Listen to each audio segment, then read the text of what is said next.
আসসালামু আলাইকুম ভিউয়ার্স। আজ আপনারা দেখতে পাচ্ছেন পবিত্র মক্কা নগরীর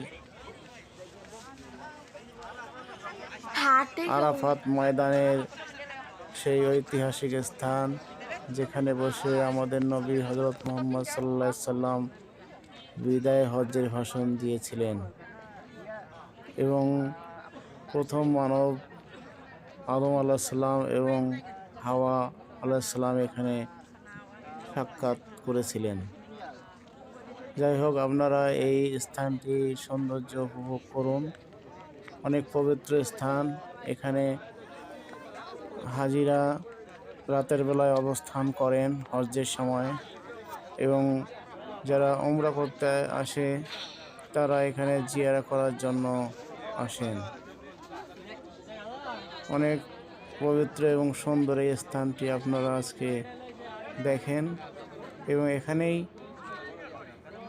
কিয়ামতের দিনে হাশরের ময়দান হিসেবে এই জায়গাটি ব্যবহার করা হবে। আপনারা ভালো থাকবেন, আমার এই চ্যানেলটিকে সাবস্ক্রাইব করবেন। ধন্যবাদ সবাইকে। আসসালামু আলাইকুম।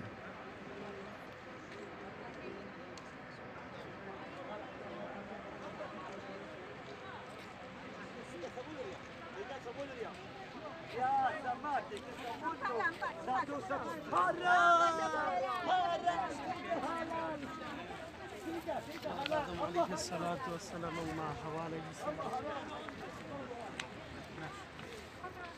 Makaleyle girsin. Kendisiyle böyle aktarım.